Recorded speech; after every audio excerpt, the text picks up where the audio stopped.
Okay, so this is for Keegan and his dad. As promised, I dug all my Yankee stuff out of storage. So I figured I'd start with, pardon all the dinosaur stuff. If you want to know about anything else you see, let me know. I'm a kind of a giant nerd. There's Star Wars and dinosaurs and Marvel stuff all over the place, but I'll show you the cards first. So these are all made when me and your dad were like probably, depending on how old your dad is, late high school, and you weren't going to be born for another 20 years. I'm not even sure that some of these card companies still exist, but these are all the Derek Jeter rookie cards. You can see how young he looks. I know this company doesn't exist anymore. This is called Score. This is 1993. I think he's like 18 years old in this picture. So there's that one. This is, I think this company still, I think Upper Deck still exists. This is Upper Deck, again, 1993. 1993 was his first year. This is Pinnacle, which, again, not a card company that exists. Top still exists. There's a gold version of this one that I don't have that's like $500. What else? This is Stadium Club, another one that still exists. See how young he looks there. He's still like, he just graduated high school in these pictures. This is a minor league card from when he was with Columbus Clippers, which is the Yankees minor league team. Also, at some point, I'm going to need to know how your father, all the way out in Oklahoma, became a Yankees fan, other than the fact that Mickey Mantle lived there. This is a company called Bowman, which still exists. I don't know whether you collect baseball cards, but if you do, I'm sure you've heard of this. And this is another Upper Deck one. And then the one that's worth some real money, because it's impossible to find in good condition, is this one.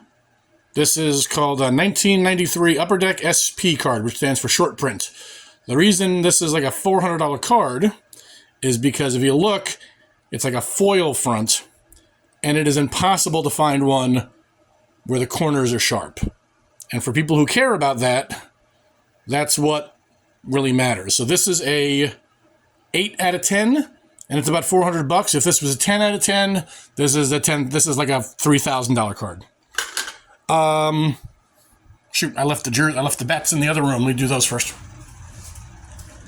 I actually had them in my car because I just moved, and stupidly enough, they're worth thousands of dollars, but I still had them in the car. And all these guys are real. I was not present when these were signed because Mickey Mantle had already died, but I got all these certificates of authenticity and stuff. So this is Mickey Mantle, number 7. He didn't sign it number 7, but there's his signature right there. And all of these got authenticated, so it's the real thing. And then this is your dad's favorite player. Really nice signature with a silver Sharpie, Derek Jeter.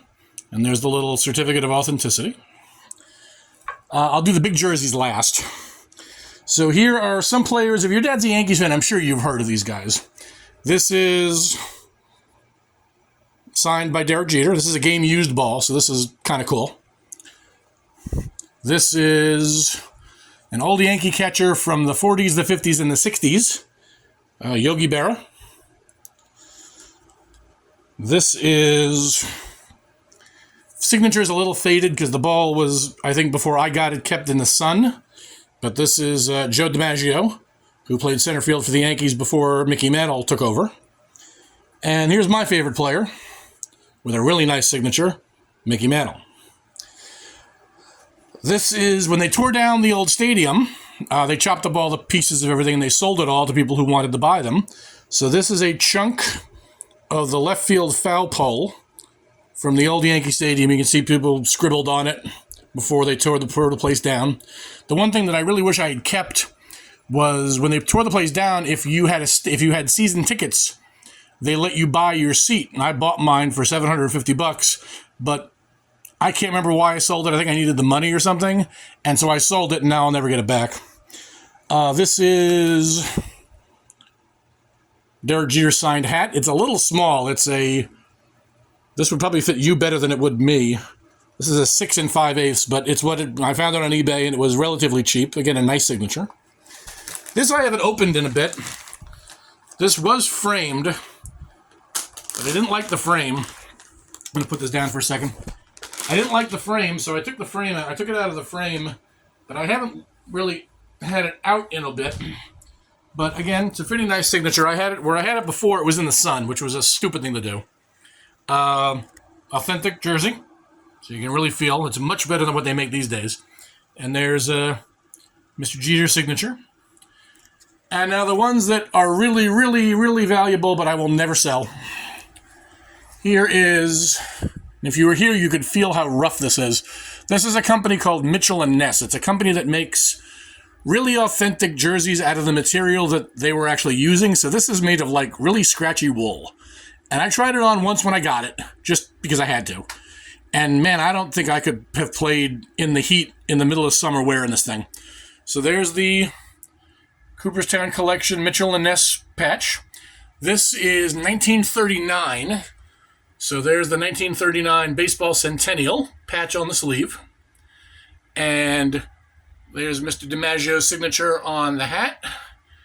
And then there's Mr. DiMaggio's signature on the jersey. And he is number 6. Pardon me, he's number 5. They originally, I'm sure because you told me you did a project on Mickey Mantle, they originally gave Mickey Mantle number 6 so that he'd be in line with everybody else. Babe Ruth was number 3, Lou Gehrig was number 4, Joe DiMaggio was number 5, and Babe Ruth was number 6. Pardon me, they gave Mickey Mantle number 6, but it was too much pressure for him. He went down to the minor leagues, and when he came back up, they gave him number 7. And then this is my pride and joy.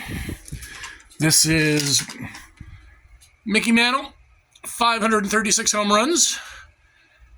Mickey Mantle signed number 7 on the hat. Again, same kind of collection. So if you're ever in Northern Virginia, you know who to rob to get all this stuff. So again, hope you found it pretty cool. Let me know what you think.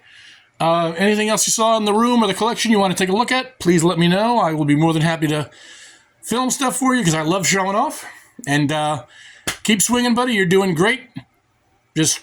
I don't see a thing wrong with your swing. Just keep going with the ball. Hit where it's pitched, and hopefully it stops raining pretty soon out there.